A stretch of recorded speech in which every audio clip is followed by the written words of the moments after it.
Good morning, Rabbi Wilhelm. It's so cold outside.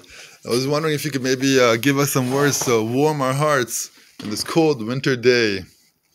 Been seeing what's this week's parsha? Mishpatim.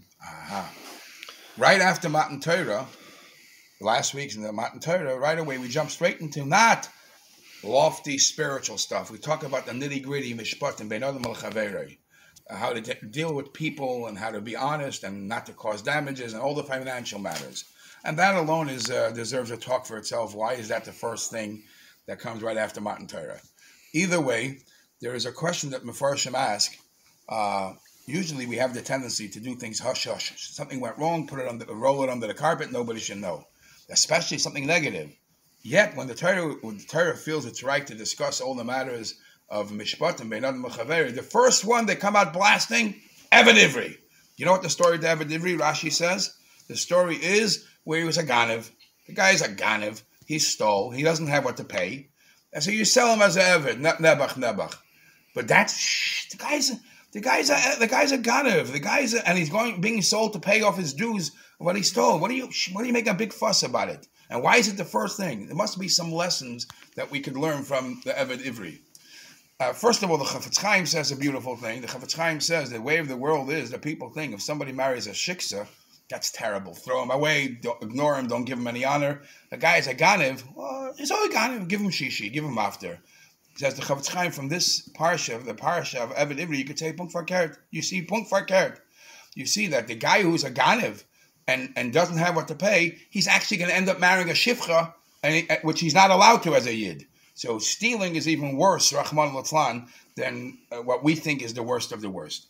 That's one thing. But let's think of something interesting about the Eved Ivri. As mentioned before, Rashi says this Eved is being sold because he stole. What's the lesson that we can learn from it? The lesson is later on, the Torah says that if a person steals an ox or a shepsela, and now it's time to give it back, but he doesn't have it because he shechted it or he sold it. So the pasuk says, if he stole a shur, he has to give back 5 times the amount. If he stole a shepsela, he gives back 4 times the amount. Says Rashi, Amar Rabbi Yochanan Mazakai. Rabbi Yochanan Mazakai says, why this 4 and that 5? Because Chasam Makam Akvodim Shel Brius. The Eibishter was careful not to care about the person. A shur that could walk, and the Ganev didn't get embarrassed to carry it, he pays 5. The Shepsela that the Ganev had to carry, he already got some of his embarrassment, so his punishment is only 4. You understand what's going on here? The guy's a Ganev. The guy's a lowlife. He's stealing. And the Eibishter says, even for the Ganev, you got to have Rachmanis. Even when it comes to the tshuva for a Ganev, a lowlife, a guy who eventually, if he doesn't have what to pay, he gets sold. His punishment is, he already went through some embarrassment. Can you imagine? If we have to be compassionate and careful about the caring of a Ganev, how much more so we have to be compassionate for a good Jew. There's an interesting Klei Yakar that when the Torah speaks about the Eved Ivri, what's the title we even always give him? Eved Ivri. Not a common title. Why not Eved Yisraeli? Why over Eved Yehudi? Why over here Eved Ivri? So the Klei Yakar says, Lefisha Kol Zera Avram, obviously because every Jewish child, everybody who comes from Avram was Aver Anor. From the other side, that's where Ivri stands from.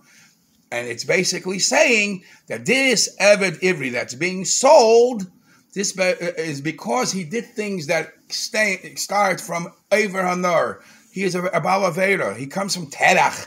It's a reference to he's an outcast. That's a little strange. It's a little strange that you're going to give him the yes, he did something wrong, but forever and ever you're calling him the Ivri because he's the bad guy. We always interpret it that Ivri also means that Avraham Avinu, or by Yoina it says Ivri Anoichi, because we are different. We are different. So the positive twist is that the Yidden who Nebuch are struggling, who are doing things Ivri Avera, should turn around and don't go with the flow.